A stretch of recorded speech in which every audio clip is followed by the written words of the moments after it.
রব্বুল আলামিন কিয়ামতের দিন সাত আসমান সাত জমিন হাতের মুঠোয় নিয়ে এরকম ধরবেন। সুবহানাল্লাহ পড়েন। সাত আকাশ সাত জমিন আল্লাহর হাতের মুঠোয়। আমি যেরকম হাতের মুঠা করছি এরকম নাকি? না, যেমনটি আল্লাহর শানে খাটে ঠিক তেমন। সুবহানাল্লাহ বলেন। আল্লাহর সাথে কারো তুলনা হয়? তাহলে বলেন তো আল্লাহ দেখতে কার মতো? আওয়াজ করে বলেন, আল্লাহ আল্লাহর মতো। আল্লাহ কার মতো? ওয়ালাম ইয়াকুল্লাহু কুফুয়ান আহাদ, তার মতো কেউ নাই। তাহলে তিনি কার মতো? তার মতো। আওয়াজ করে বলেন বারুয়াখালী, তিনি কার মতো? তার মতো। আল্লাহ তাআলা সাত আকাশ সাত জমিনকে হাতের মুঠোয় নিবেন, মুঠোয় নিয়ে বলবেন আনাল জব্বার। আরে আমি তো জব্বার, আইনাল জব্বারুন। দুনিয়ার স্বৈরাচারী গুলো আজকে কোথায়? দুনিয়ার জালিম গুলো কোথায়? দুনিয়ার অত্যাচারী বাদশাগুলো আজকে কোথায়? আল্লাহ বলবেন আমি তো জব্বার।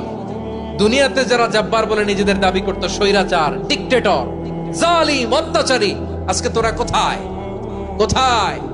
কোনো আওয়াজ নাই, কোনো খাওয়া নাই। ওই দিন কোনো টু শব্দ নাই। ওই দিন ক্ষমতা হবে এক সত্তার। চিল্লায় বলো তিনি কে? এজন্য আল্লাহ বললেন আমি হলাম জব্বার। এরপরে আল্লাহ বললেন আমি হলাম মুতাকাব্বির। আমি কি? মুতাকাব্বির মানে হচ্ছে দ্য সুপিরিয়র। সুপিরিয়র, যার চেয়ে বড় কেউ নাই, তিনি সবচেয়ে বড়।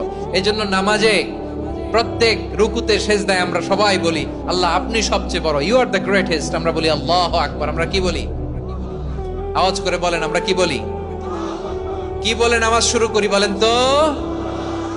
আওয়াজ করে সবাই পড়েন আল্লাহু আকবার। মানে আল্লাহ সবচেয়ে বড়। আল্লাহু আকবার মানে কি?